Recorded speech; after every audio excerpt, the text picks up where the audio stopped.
তো পয়জন আইভিটা আসলে কি? এটা আসলে ওই জঙ্গলে তোমার জঙ্গলের বিভিন্ন গাছ টাছ আছে না, এগুলোর উপরে।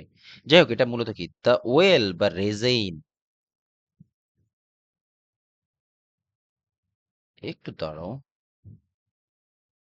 আচ্ছা, দ্য ওয়েল বা রেজেইন produced from the poison ivy plants causes dermatitis.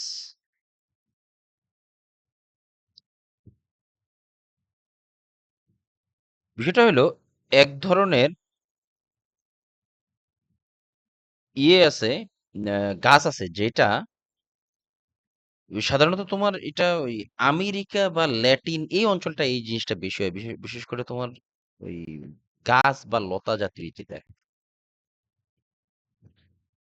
এই যে এটা বাজে দেখায়, এই যে যেটা বিদঘুটে দেখে না, গা জানি কেমন করে, বুঝছো?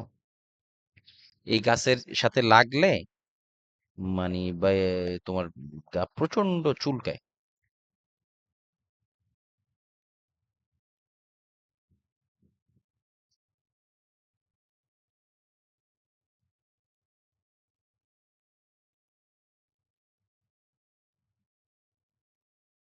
আমরা বাংলা বিচুতি পাতার নাম শুনছি না, বিচুতি পাতা।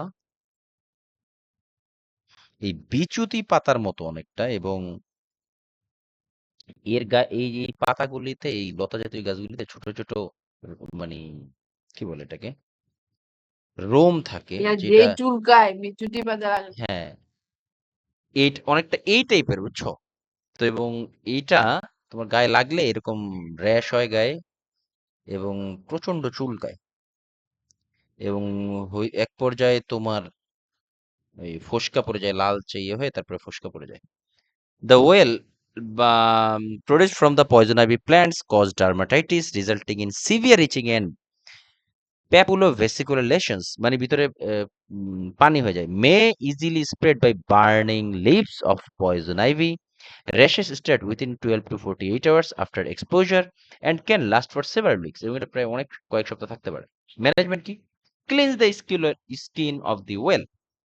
Wash the area thoroughly, discouraging scorching. Yes, চুলকানো যাবে না, কিন্তু মানে ওয়াশ করা যাবে। কুল ওয়েট ড্রেসিং উইথ বারো সলিউশন, আমরা এর আগেও পড়ছিলাম বারো সলিউশন, এটা অ্যালার্জির জন্য খুবই ব্যবহৃত হয়, ঠিক আছে? তারপরে হলো topical corticosteroids, oral corticosteroids for severe reaction. এই পর্যন্ত, এছাড়া আর তেমন কোনো কিছু নাই। না, নাই। Yes, poison ivy. Just poison আইভিটা কি, এটা একটা এক প্রকার লতা জাতীয় গাছ, যেটা থেকে তোমার এই যেটা রোম গুলা লাগলে গায়ে প্রচন্ড র্যাশ উঠে, এতটুকু জানলেই যথেষ্ট। এবং মাঝে মাঝে পাওয়া যায় কোশ্চেনে, একদম যে আসে না তা বলা কঠিন, পাওয়া যায় মাঝে মাঝে। ম্যানেজমেন্টটা বেশি দেখছি, এবং এটাই, এছাড়া তেমন কিছু বলার নাই।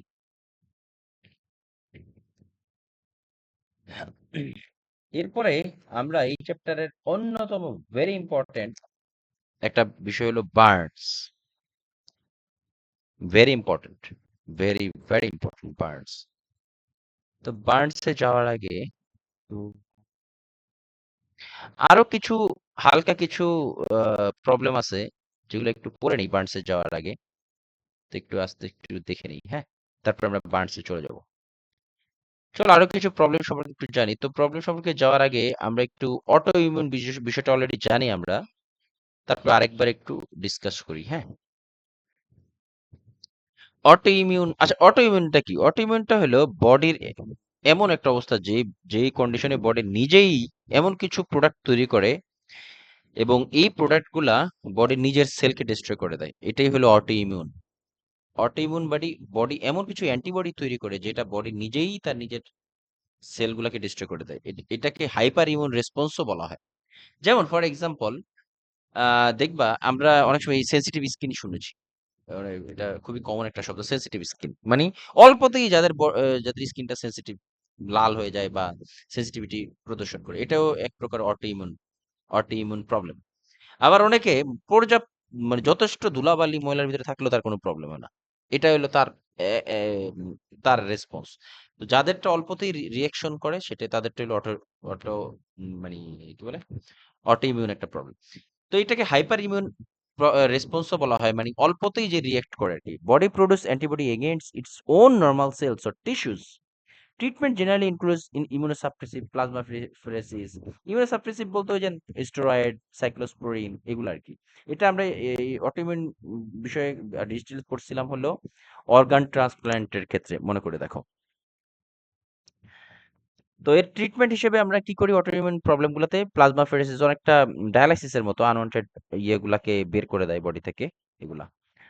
তো এর ট্রিটমেন্ট হিসেবে যেন সাইক্লোস্পোরিন, এজাথিওপ্রিন, স্টেরয়েডস এগুলাই। তো অটোইমিউন ডিসঅর্ডার কি? লাইক মাইস্থেনিয়া গ্রাভিস, মাল্টিপল স্ক্লেরোসিস, তারপরে এই যে মাল্টিপল স্ক্লেরোসিস, গুলেনবারি সিনড্রোম, কি বলে ইএলএস, এগুলো সবই নার্ভাস রিলেটেড। তারপর ITP, Kawasaki disease, SLE, systemic lupus erythematosus, এটা অলরেডি পড়ে ফেলেছি আমরা। আজ এখানে আমরা এবার এখন পড়বো, একটু পরেই পড়বো ডিসকয়েড লুপাস, ডিএলই একটা, এসএলই একটা। ডিসকয়েড লুপাস এরিথ্রোমেটোসিস এগুলো। তারপর সোরিয়াসিস পড়ছি অলরেডি। সোরিয়াসিস ওই যে মারাত্মক চুলকানে, হাইলি কন্টাজিয়াস সোরিয়াসিস। তারপর ক্রনস ডিজিজ, আলসারেটিভ কোলাইটিস, এটা ইন্টেস্টাইনাল প্রবলেম। রিউমেটয়েড আর্থ্রাইটিস, ওই যেমন জয়েন্টের প্রবলেম। প্লাজমা কি পেমফিগাস ভালগারিস, এটা আমরা এগুলো পড়বো এখন। এই ডিএলই বা ডিসকয়েড লুপাস হ্যাঁ, এরিথ্রোমেটোসিস। জিবিএস কি?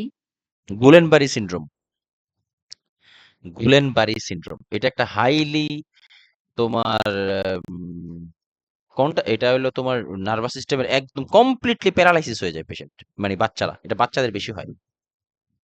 আমি পাইছি ঢাকা মেডিকেলে গুলেনবারি সিনড্রোম। আমার লাইফের প্রথম এবিজি এর জন্য যে আর্টারিয়াল ব্লাড টানছি এই মেয়েটার থেকে, একদম মানে আমার খুব খারাপ লাগে, চিন্তা করলে এখনো খারাপ লাগে। মেয়েটা চোখের দিকে তাকায় ছিল, এত ব্যথা। সে কিন্তু হাত পা নড়াচড়া করতে পারতো না, একদম কমপ্লিটলি। গুলেনবারি সিনড্রোমে, আচ্ছা ফারহানা বলতে পারবা গুলেনবারি সিনড্রোমে অ্যাসেন্ডিং প্যারালাইসিস হয় নাকি ডিসেন্ডিং প্যারালাইসিস হয়?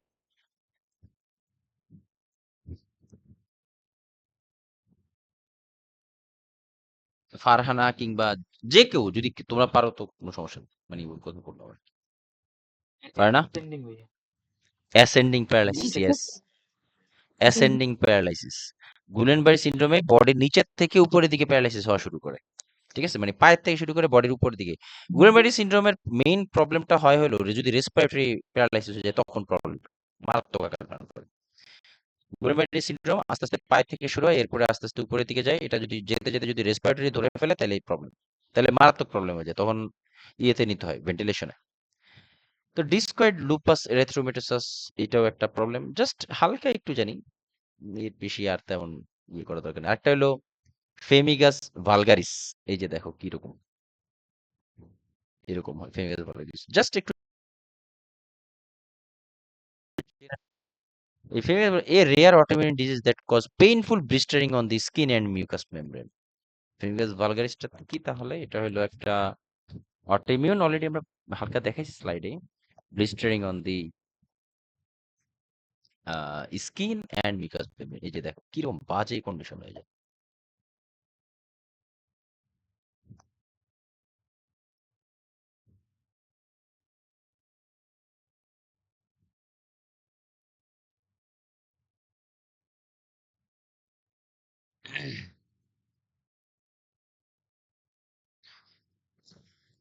তারপরে আরেকটা প্রবলেম হলো জোজেন সিনড্রোম বা show Greens syndrome.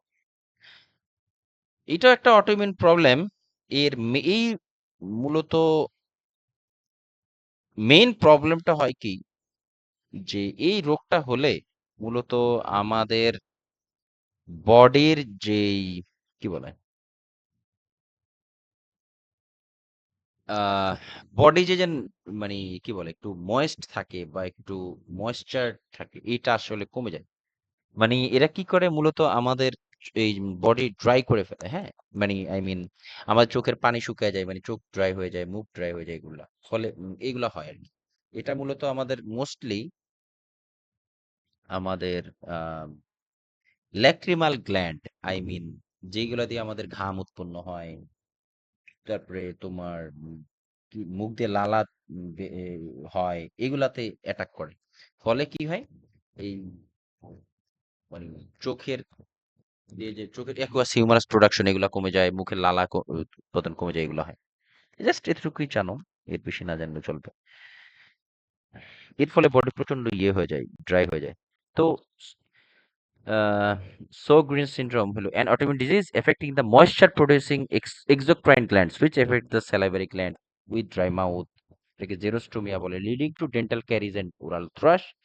Lacrimal glands causing dry eyes, xerophthalmia with potential corneal ulceration. Vaginal dryness, vaginal dry হয়ে যায়, throat and bronchi with chronic cough.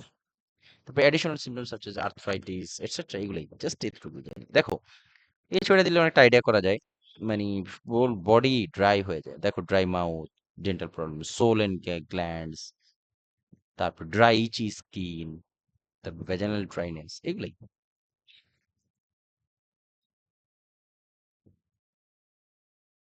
Management কি Sjogren's সিন্ড্রোমের? Over the counter prescription eye drops such as cyclosporine to treat severe dryness, drugs to increase saliva production like pilocarpine, এগুলা ব্যবহার করে। যে ড্রাগগুলো আবার আহ, কি বলি, স্যালাইভা প্রোডাকশনের লাইক পিলোকার্পিন, এগুলো ব্যবহার, সোয়েট প্রোডাকশনে সাহায্য করে এগুলা। এরা মানে এটা যেহেতু বডিতে মানে ওয়াটার প্রোডাকশন প্রোডাকশন বাড়ায়, আই মিন গ্ল্যান্ডের অ্যাক্টিভিটি বাড়ায়, সেক্ষেত্রে তোমার ওই যে সোয়েটিং একটু বেশি হবে, অ্যাবডোমেনাল পেইন হবে, ফ্লাশিং, মানে প্রচুর ঘাম হবে, এটাই স্বাভাবিক, ইউরিন বেশি হবে, এটাই। তারপরে ভ্যাজানাল ড্রাইনেসের জন্য সেক্সুয়াল ইন্টারকোর্সের জন্য কেওয়াই জেলি ব্যবহার করা হয়। এটা water based lubricant for vaginal dryness. এরপরে আসলে anti fungal medication to treat yeast infection, তারপরে NSAID to treat arthritic symptoms, immunosuppressive like hydroxychloroquine, methotrexate, yes, methotrexate এখানেও ব্যবহার করা হয় টু ফর লো, কোনটা, লো ডোজ, ঠিক আছে। তারপরে সাইক্লোস্পোরিন আই ড্রপস, যেহেতু এটা অটোইমিউন প্রবলেম, সাইক্লোস্পোরিন, মেথোট্রেক্সেট এগুলো তো ব্যবহার হবেই। Cyclosporin eye drop, ophthalmic cyclosporin is used to increase tear production in people with dry eyes.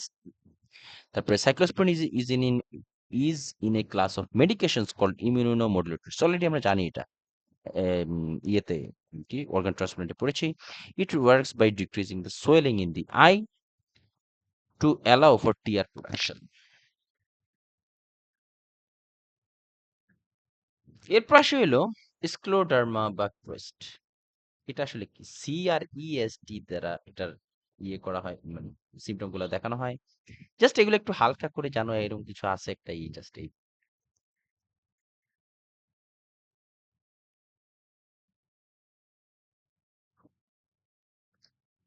দেখো একটু স্ক্লেরোডার্মাটা কি। Limited symptom of scleroderma are referred as CREST, like calcium deposited in the skin, Raynaud's phenomenon, এই এগুলাই আর কি, সুইজিলিস etcetera. একটু দেখো, আমি একটু আসতেছি।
এগুলো জাস্ট একটু হালকা জানলেই যথেষ্ট। এরপরে আরেকটা জিনিস একটু দেখি, সেটা হলো আহ এরপর আসে হলো টেলাংজেটিক টেলাংজেটিক টেলাং কি টেলাংজেকট্যাটিক নেভাস সিরোসিস। এরকম একটা এরকম একটা প্রবলেম দেখো এটার এই প্রবলেমটা একটু মাকড়সার মতো না?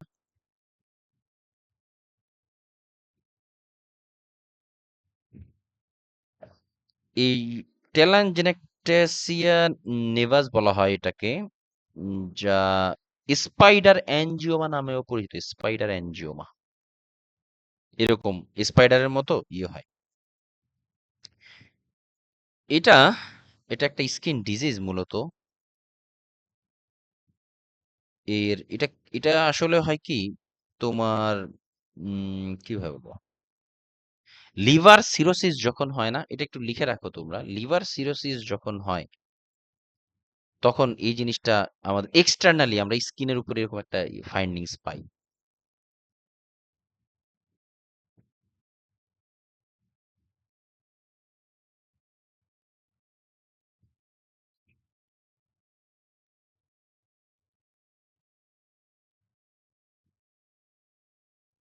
বুঝছো?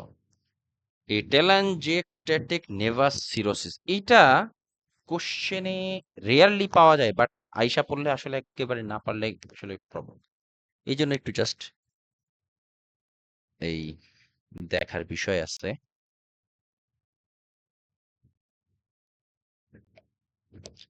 এবং এটা হয় হলো কোথায়, লিভার সিরোসিস পেশেন্টদের ক্ষেত্রে এটা হয়, বুঝছো? এবং এটার একটা এটা জাস্ট এটা হালকা জাস্ট এতটুকু জানো যে ইয়েতে এটা হয় তোমার, কি বলে, সিরোসিটিক লিভার সিরোটিক পেশেন্টদের ক্ষেত্রে এটা হয়। এর থেকে আর বেশি যদি কারণ যদি বলতে চাই, এটা হলো যে তোমার ওই যে লিভারের যখন তোমার সিরোসিস হয়ে যায় আর কি, হ্যাঁ, তখন আমাদের শরীরের যেই ভেসেল গুলো আছে এগুলো তখন বেশি ডায়ালেটেড হয়ে যায়। ডায়ালেটেড হয়ে যাওয়ার ফলে স্কিনের উপরে তো আর নিয়ে থাকে না, ওই আর্টারি থাকে না, ওইখানে থাকে ক্যাপিলারি সার্কুলেশন। ক্যাপিলারি সার্কুলেশন না বেশি প্রমিনেন্ট হয়ে গিয়ে স্কিনের উপরে কোনো একটা সাইন প্রদর্শন করে আর কি। মূলত এটাই হলো মেইন এটেলাঞ্জেটিক নিভাসের কারণ। এরকম আরেকটা প্রবলেম আছে আমরা ভবিষ্যতে পাবো, লিভার সিরোসিসের ক্ষেত্রে এটা দেখা যায়। জাস্ট এগুলো একটু হালকার উপরে মাথায় রেখে তাইলেই হবে।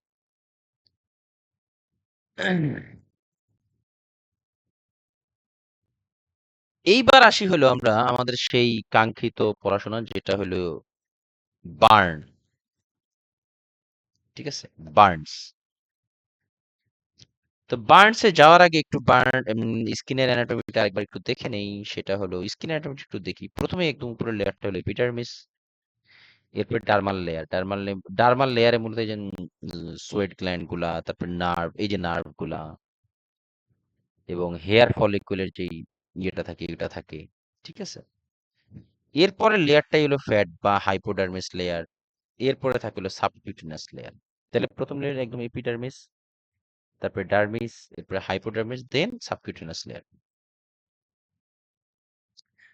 তো আমাদের আম, এই বার্নসে আমরা বিভিন্ন ইয়ে আছে, ফার্স্ট ডিগ্রি, সেকেন্ড ডিগ্রি বা সুপারফিশিয়াল এইভাবে বলে, সেটা আমরা একটু পরে পড়বো।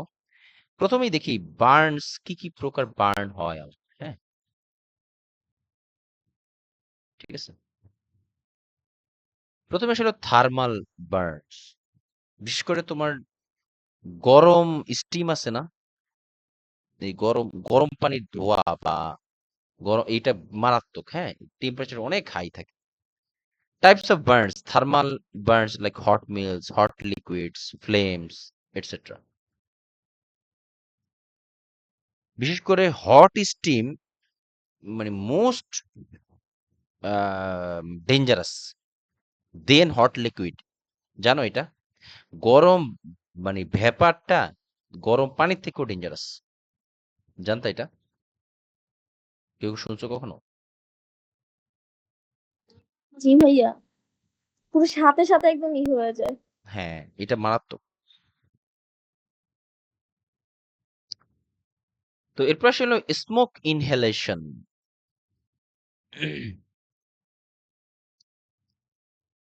স্মোক ইনহেলেশন তো আমরা জানি, ওই যে ধোঁয়া আর কি। May occur when fire gases or heated air is inhaled into the airway which may cause respiratory tissue damage.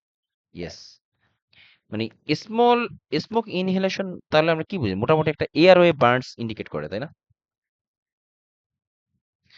Smoke ইনহেলেশনে মানে সরি, স্মোক ইনহেলেশন মূলত আমাদের এয়ারওয়ে যেটা এটা পুড়ে যায় আর কি, হ্যাঁ।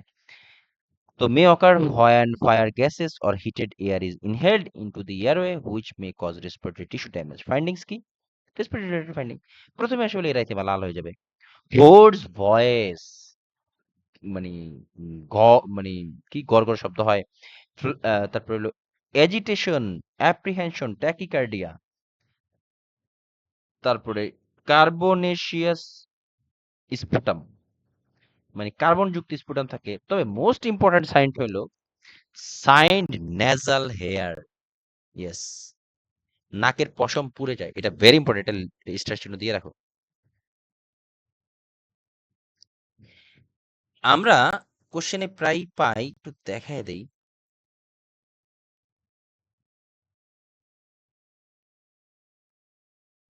নাই, কি ব্যাপার?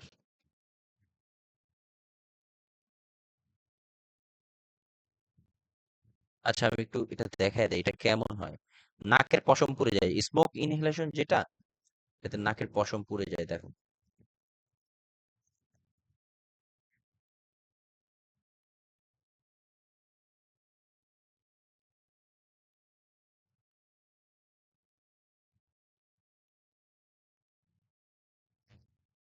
এই যে দেখো, এগুলো পুড়ে গেছে।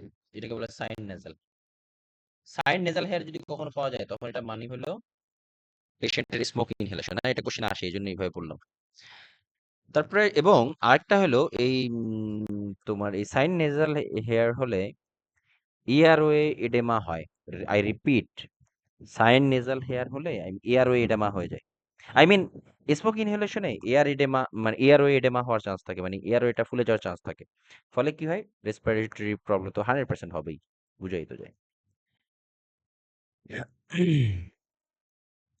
আরো কিছু সামান্য কথা আছে যেগুলা এই বার্নস রিলেটেড, সেটা একটু আমরা এখন দেখতে থাকি। Burns risk in children. আচ্ছা, বার্নস রিস্ক ইন চিলড্রেন মানে হলো burns in small children are often due to pulling hot liquids on them. শিশুরা আগুনে পুড়ে হলো গরম পানি, বিশেষ করে গরম পানি তাদের দিকে গায়ে ফালায়। এটা হলো শিশুদের ক্ষেত্রে কারণ। এই জন্য আমরা কি করব? অলওয়েজ টার্ন পট হ্যান্ডেলস এওয়ে। এই জন্য পাত্রের যে হ্যান্ডেল এটা বিপরীত দিকে রাখতে হবে যাতে বাচ্চারা না ধরতে পারে। ঠিক আছে? আর ওল্ডার অ্যাডাল্ট বা ওল্ডার চিলড্রেনদের ক্ষেত্রে কি হয়, তারা আগুন নিয়ে খেলতে যায় পুড়ে। এটা কোশ্চেনে আসে, কোশ্চেন, তাই না? আমরা অনেকেই বারবিকিউ করতে পছন্দ করি, তো বারবিকিউ করতে যায় আগুন লেগে যায়। এটা হলো বড়দের ক্ষেত্রে এই প্রবলেম। আর ছোটরা কেন পুড়ে? ছোটদের ক্ষেত্রে কারণ হলো তারা গরম পানি গায়ে ফেলে, এটা হলো তাদের ক্ষেত্রে কারণ। রিমেম্বার, কোশ্চেনে পাওয়া গেছে এটা। এই singed hair air edema high priority. Singed hair মানে নাকের পশম পুড়ে যাওয়া। ঠিক আছে? এট- এটা আসলে হলো স্মোক ইনহেলেশন আরো কি কি প্রবলেম স্ট্রাইডর হয়, মানে স্ট্রাইডর, হোর্স ভয়েস, এগুলা সবই কিন্তু আমাদের স্ট্রাইডর ইয়েতে পড়ছিলাম কিন্তু আমরা, কি বলে, আহ নার্ভাস সিস্টেমে। স্ট্রাইডর মিন্স নয়েজি ব্রিদিং, হ্যাঁ। তারপরে ফ্লেয়ারিং অফ নোস্ট্রিল, নাক ফুলে যায়, নাক নাক ফোলা ফোলা থাকে। Smoke inhalation may cause, smoke ইনহেলেশনের কারণে কার্বন মনোক্সাইড পয়জনিং। ইয়েস, আমরা নার্সিং এও পড়েছিলাম, হ্যাঁ, কার্বন মনোক্সাইড পয়জনিং। এই বিষয়ে একটু বলতে চাই। সেটা হলো the carbon monoxide is a colourless odourless gas which has 200 times more affinity with hemoglobin than oxygen. আচ্ছা, কার্বন মনোক্সাইডটা কেন, মানে কার্বন মনোক্সাইড পয়জনিংটা কেন হয়? দেখো, আমাদের হিমোগ্লোবিন কার সাথে মানে বাইন্ড করে বলো তো?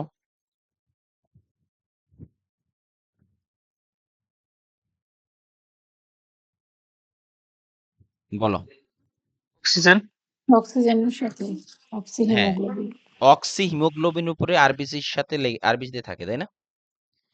কিন্তু কার্বন মনোক্সাইড এমন একটা গ্যাস, এমন একটা কালারলেস গ্যাস, যেটা অক্সিজেনের থেকে 200 গুণ হালকা। অক্সিজেনের থেকেও 200 গুণ ফোর্সফুলি সে এই উম, কি অ্যালবুমিনের সাথে লেগে আরবিসিতে থাকতে পারে। এই জন্য তোমার স্মোক ইনহেলেশনের ক্ষেত্রে স্মোক মানে আই মিন স্মোক বার্নের ক্ষেত্রে তোমার পেশেন্ট মারা যাওয়ার অন্যতম একটা প্রধান কারণ হলো এই কার্বন মনো অক্সাইড। কারণটা কি? এরা অক্সিজেন আরবিসিতে অক্সিজেনটাকে সরায় দিয়ে নিজে হিমোগ্লোবিনের সাথে লেগে যায়। ফলে কি হয়? অক্সিজেন কমে যায়, কার্বন মনোক্সাইড বেড়ে যায়। তখন পেশেন্টটা মারা যায়। এটাই একটু দেখবো।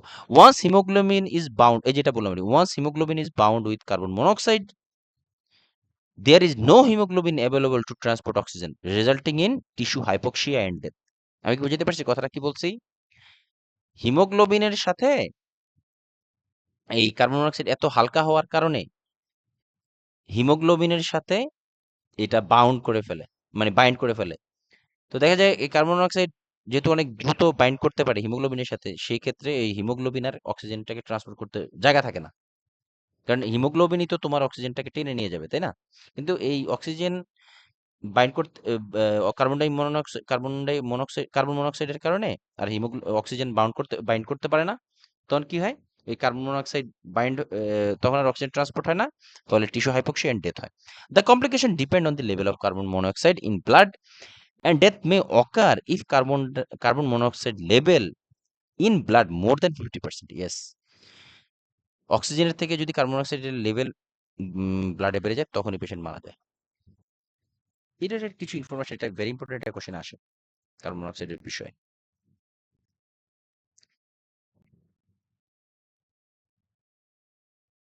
কার্বন মনোক্সাইড পয়জনিং এই একই জিনিস।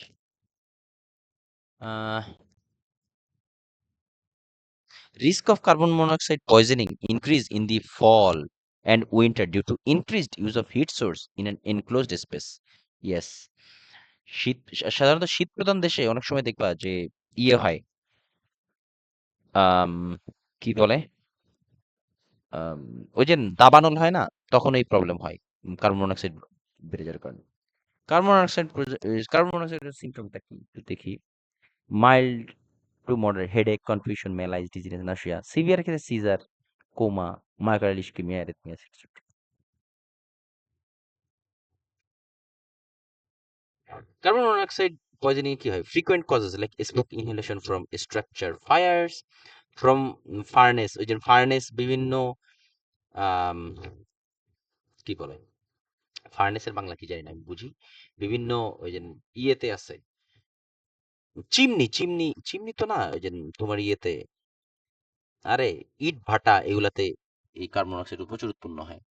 Hitters fuelled by natural gas or oil, শীত প্রধান দেশে এটা খুবই শীতের সময় হিটার দেয় রুমে, তখন ওই কার্বন মনোক্সাইড ডেভেলপ করে। কোল অর উড স্টোভস, ফায়ার প্লেস, তারপরে ইঞ্জিন এক্সস্ট, এগুলাতে এই কার্বন মনোক্সাইড উৎপন্ন হয়। এই যে বলে না গাড়ি থেকে যে গাড়ি চললে গ্রিন ইয়ে কি বলে, ওই আমাদের উপরের ইয়ে লেয়ার কেন ডিস্ট্রয় হয়ে যায়,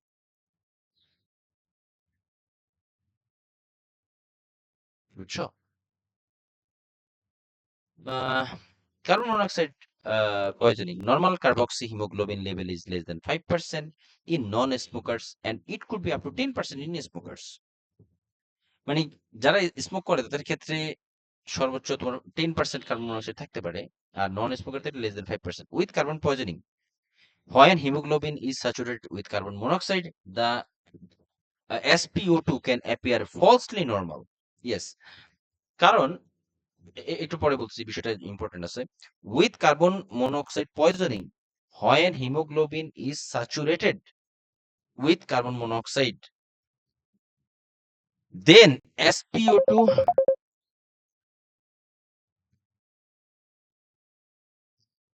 then SpO2 monitoring is SpO2 can appear falsely normal.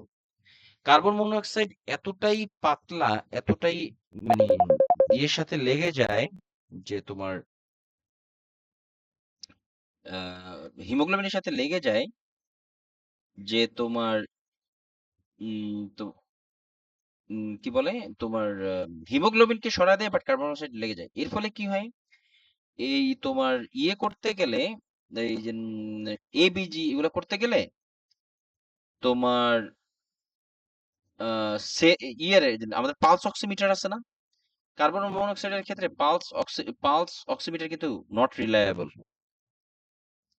কারণটা কি এটা একটু বলি, এটা ইম্পর্টেন্ট একটা, এটা কোশ্চেনও পাইছি, ফার্নও পাইছিলা, যে তোমার আমাদের যে পালস অক্সিমিটার, এই পালস অক্সিমিটার কিন্তু can not differentiate carbon monoxide haemoglobin from oxy haemoglobin, as both observe the oximeter's red and infrared light over কি wavelengths। মানেটা হলো কোথাও মানে আগুন লাগলে তাদের যদি তোমার এই পালস অক্সিমিটার দিয়ে স্যাচুরেশন চেক করো, সেক্ষেত্রে তার বডিতে যদি কার্বন মনোক্সাইডের পরিমাণ বেশিও থাকে, তাও সেটা বোঝা যায় না।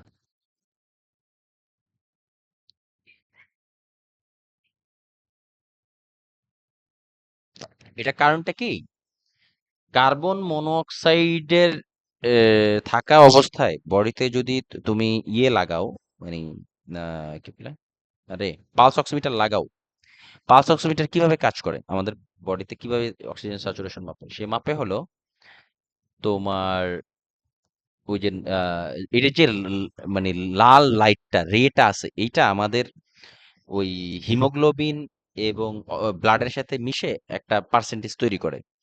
কিন্তু এই পালস অক্সিমিটারের এই ক্ষমতাটা নাই, যে বডিতে যদি কার্বন মনোক্সাইড থাকলেও যে সে আলাদা ডিফারেন্সিয়েট করবে, এই ক্ষমতাটা মানে এই এত অ্যাডভান্স না। এই জন্য মানে তোমার বার্ন পেশেন্টদের ক্ষেত্রে SpO2 মানে পালস অক্সিমিটারের রিডিংটা নট কি বলে রিলায়েবল। আমি কি বুঝতে পারছি? তোমরা কি বুঝছো বিষয়টা? হ্যাঁ হ্যাঁ, বুঝতে পারছি। এই পেশেন্টদের স্যাচুরেশন ভালো থাকলেও হাই ফ্লো অক্সিজেন দিত। Yes, exactly. তোমার পালস অক্সিমিটারের উপর ভিত্তি করে আমরা পেশেন্টের অরিজিনাল অক্সিজেন লেভেল ইয়ে করতে পারবো না, ডিটারমাইন করতে পারবো না, কারণ এই পালস অক্সিমিটারের রেটা মানে যে রশ্মিটা, এটা ইয়ে করে না অ্যাপ্রোপ্রিয়েটলি, তোমার ইয়ে করতে পারে না, মানে ওই পালস অক্সিমিটারের রশ্মির সাথে ব্লাড এবং অক্সিজেনের ইয়েটা অ্যাপ্রোপ্রিয়েটলি ধরতে পারে না, যে কারণে বার্ন পেশেন্টদের ক্ষেত্রে pulse oximeter is not reliable. Only ABG can ABG detect carbon di monoxide. Hospitals usually use point of care testing like ABG analysis, which doesn't measure carbon monoxide levels. Some hospitals analyze ABG and VBG in a central laboratory with routine measurement of carbon monoxide and mm, methemoglobin levels in all samples using s- spectrophotometry। এত কিছু দরকার নেই, just এই ABG অনেক সময় আসলে কাজ করে না, তবে জাস্ট এটুকু এটা পাই নাই আমি যদিও। তবে এবিজি দিয়েও খুব একটা কাজ হয় না, এখানে ভিবিজি করতে হয়। তবে তোমার এটা এই কোশ্চেন আমি অনেকবার পাইছি, যে পালস অক্সিমিটার দিয়ে বার্ন পেশেন্টের ক্ষেত্রে এটার অ্যান্সার হলো নো, যে পালস অক্সিমিটার দিয়ে কখনোই আমরা বার্ন পেশেন্টের ইয়ে করে লাভ নেই।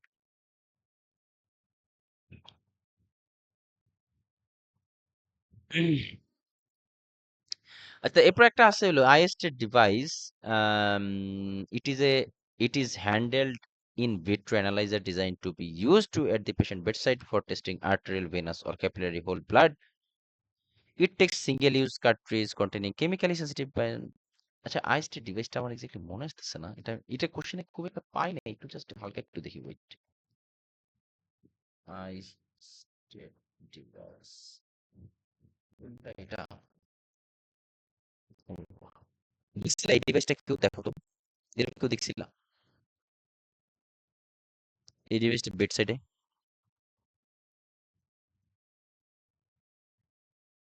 কাউ কি দেখছো কখনো? না, এটা দেখিনি। আমিও দেখিনি। এটা দিয়ে কি বিবিজি দেখা হয়? না, এটা দিয়ে কি যে করা হয় একটু দেখি, আর এটা কোশ্চেনে পাই নাই, তবে আমি পাই নাই ব্যক্তিগতভাবে, কেউ না কেউ পাইছিল কখনো, এই জন্য এখানে দেওয়া হয়েছে। ISTAT is a handheld in vitro analyzer designed to be used at the patient bedside for testing arterial, venous or capillary whole blood. ও আচ্ছা আচ্ছা, এটা দিয়ে artery, venous, capillary whole blood check করা হয়। It takes single use cartridge containing chemically sensitive biosensors on a silicon chip that are configured for test specific indicators. Just একটা জানো, এটা ডিভাইস যেটা দিয়ে অক্সিজেন স্যাচুরেশন মনিটরিং হাবিজাবিগুলো করা হয়। বাস, যদি আসে কখনো তাহলে বুঝতে পারবো অ্যাটলিস্ট। এবার আসি হলো chemical burn from acid, chemically ওই যে মানে বিভিন্ন কেমিক্যাল গোডাউন টাউন পুড়ে যায় না, পুরান ঢাকা এইসব আর কি। From acid, alkali or vesicant, electrical,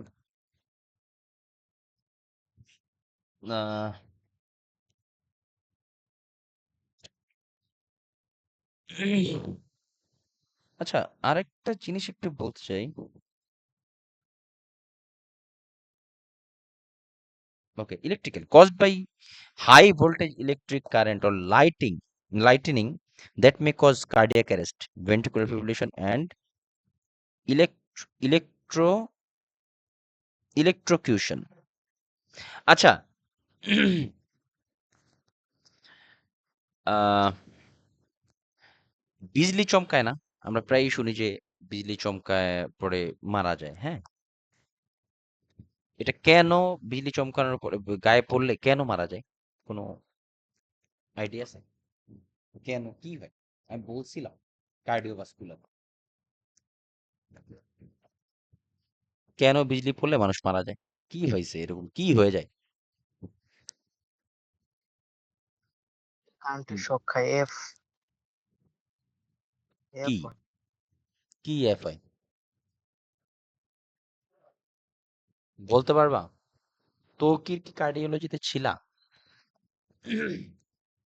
আপনি তো পড়াইছেন এটা। হ্যাঁ, যে কেউ ভেন্ট্রিকুলার বলতে পারো। ফিব্রিলেশন হয় না? ভেন্ট্রিকুলার ফিব্রিলেশন হয় যখন এই থান্ডার স্টর্ম হয়, আই মিন বিজলি পড়ে মানুষের গায়ে, তখন ভেন্ট্রিকুলার ফিব্রিলেশন হয়, ভিফিব হয়। এবং ভেন্ট্রিকুলার ফিব্রিলেশন হলে আমরা কয় মিনিটের ভিতরে মানে ম্যানেজ করতে হয়?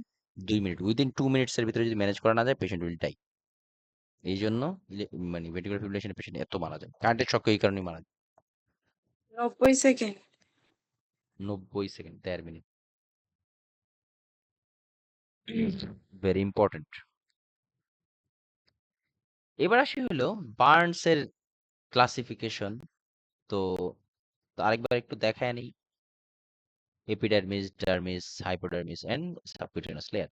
এখানে একটু দেখি, দেখো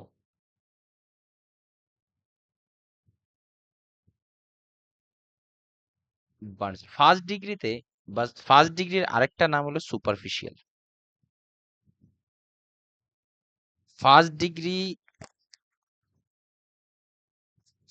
ফার্স্ট ডিগ্রি বার্ন এগুলো একটু দেখো, যে ফার্স্ট ডিগ্রিতে কি হয়, মানে উপরের স্কিনটা যেটা, এটাই মূলত হালকা লালচে হয়।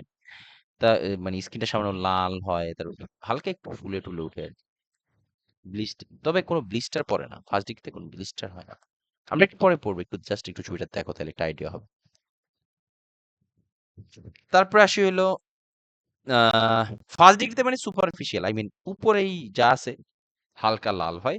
এবং এটা এই মানে বার্নস এর ক্লাসিফিকেশনটা খুবই ইম্পর্টেন্ট, খুবই খুবই খুবই অনেক ইম্পর্টেন্ট। এটা শুধুমাত্র এপিডার্মিস লেয়ারটাই মূলত আমাদের মানে আক্রান্ত হয় ফার্স্ট ডিগ্রিতে। আর এটা খুবই ব্যথা হয় এবং লাল হয়ে যায়,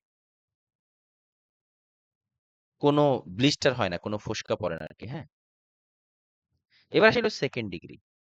সেকেন্ড ডিগ্রিকে বলাকে সুপারফিশিয়াল পার্শিয়াল। এটা খুবই ভেজাল, এইভাবে মনে রাখে। কোনো সময় দেখি যে ফার্স্ট ডিগ্রি আসে, কোনো সময় সুপারফিশিয়াল পার্শিয়াল, কোনো সময় ডিপ ফুল থিকনেস, এই হাবিজাবি এইভাবে আসে। এইভাবে পাইছো না?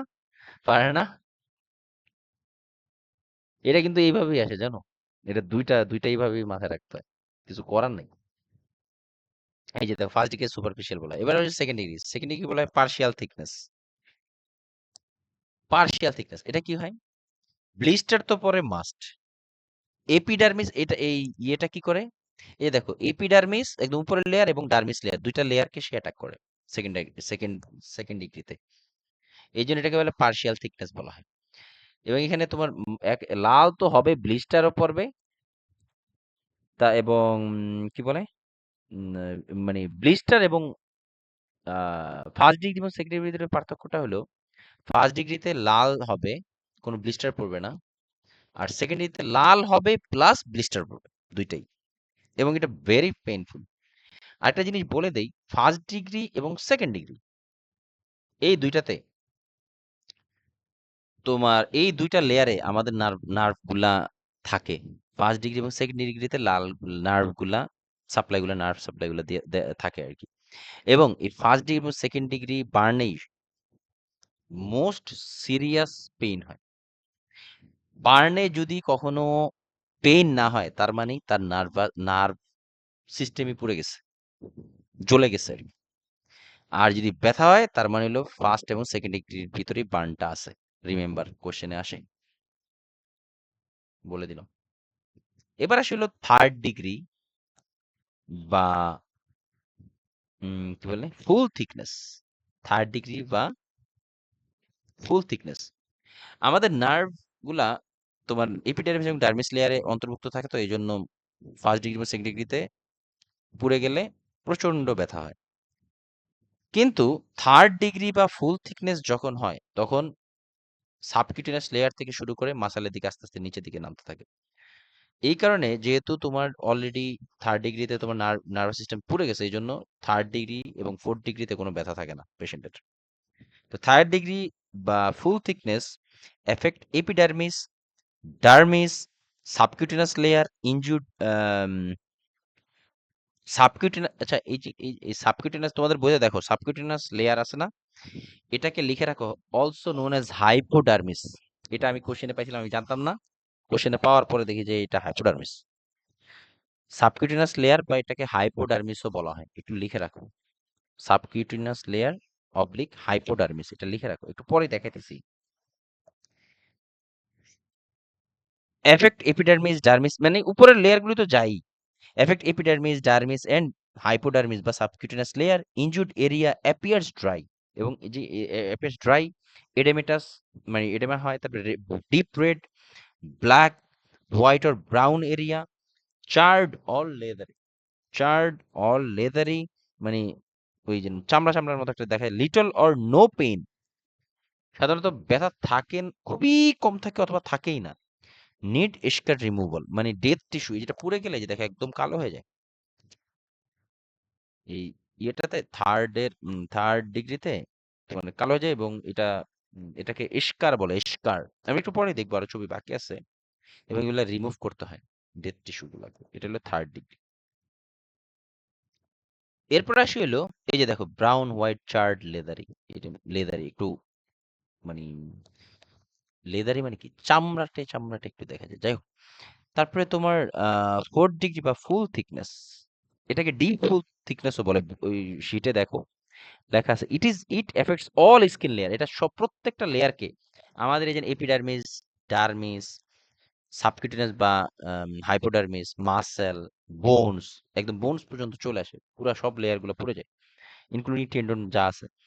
ইট affects all skin layers and muscles, tendons, bones, white, brown or black area, charred or leathery, eschar is hard and inelastic, no edema or pain. এখানে কোনো, এই দেখো থার্ড ডিগ্রিতে বলছি হয় নো পেইন অথবা ভেরি লিটল পেইন, মানে খুবই ওগুলো খুবই সামান্য। আর ফোর্থ ডিগ্রিতে তো কোনো ব্যথাই থাকে না, একদম সব ডিস্ট্রয় হয়ে যায় এই কারণে। এই যে এখান থেকে একটু দেখতে পারি, এই যে দেখো এটা এই ছবিটা দিয়ে একটু ভালো বোঝা যাবে, একটু দেখার চেষ্টা করি। প্রথমেই সেট, এই যে দেখো প্রথমে হলো এপিডার্মিস লেয়ার, এই যে এটা,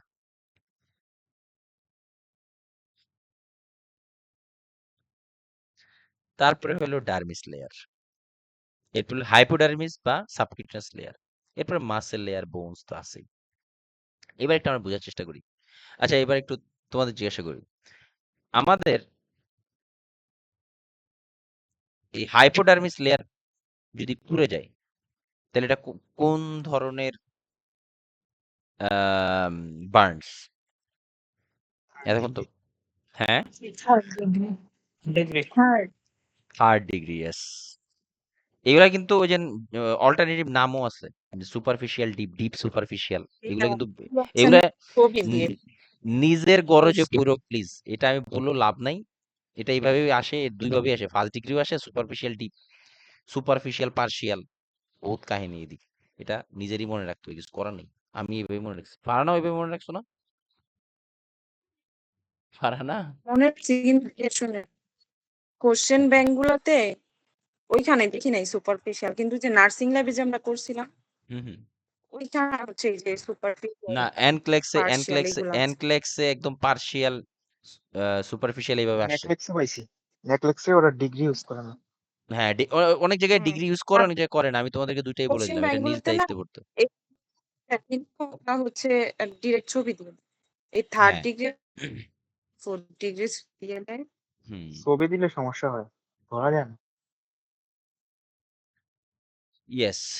আর এটা যাই হোক, এটা একটু একটু বুঝার বিষয় আছে, এখানে একটু সময় দিও এটা, এবং এটা খুবই ইম্পর্টেন্ট। হ্যাঁ, বার্নস তো একদম মাস্ট। বার্নস না পড়ে গেলে আসলে সমস্যা হবে। এনক্লেক্স যদি কেউ বার্নস না পড়ে 100% আসে। এপিডার্মিস, ডার্মিস লেয়ার, তারপরে হলো তোমার সেকেন্ড ডিগ্রি। দেখো এই যে দেখো আমাদের সেন্সরিটা, এই যে তোমার ডার্মিস এবং এপিডার্মিস লেয়ারে সেন্সরি নার্ভ গুলা তোমার ইয়ে থাকে, সাপ্লাই থাকে। এই জন্য এই দুইটা লেয়ার, মানে এপিডার্মিস এবং ডার্মিস লেয়ার পুড়ে গেলে, মানে ফার্স্ট এবং সেকেন্ড লেয়ার পুড়ে গেলেই তোমার ব্যথা শেষ, এরপরে ব্যথা থাকেই না। তো আরেকবার একটু বলি, মানে ফার্স্ট ডিগ্রিতে কি হয়, মানে উপরের লেয়ারটাই পুড়ে, মানে চামড়াটা হালকা পুড়ে আর কি, চামড়াটা লাল হয়ে যায়, পুরো বলতে লাল হয়ে যায়, এবং কোনো ব্লিস্টার হয় না। সেকেন্ড ডিগ্রিতে চামড়া লাল হয়, ব্লিস্টারও হয়।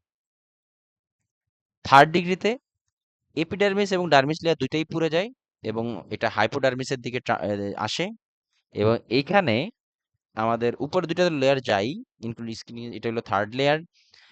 আর ফোর্থ ডিগ্রিতে হলো তোমার উপরের তিনটা যায়, মানে epidermis, dermis, hypodermis, including muscle plus bones, এইগুলা পর্যন্ত পুড়ে যায়। এবং এখানে থার্ড ডিগ্রি থেকে মূলত এস্কার এস্কার শুরু হয়। এস্কার এস্কার মিন্স ডেথ, ডেথ। এই যে যেটা হলো এস্কার, ডেড টিস্যু, বার্নের ফলে যে ডেড টিস্যু হয়, এটা হলো এস্কার বলা হয়। হ্যাঁ, নেক্রোসিস না, নেক্রোসিস কিন্তু আলাদা। নেক্রোসিস কিন্তু ডেড টিস্যু, বাট নেক্রোসিসের আলাদা টার্ম, এস্কার আলাদা টার্ম। ঠিক আছে, এই যে এস্কার।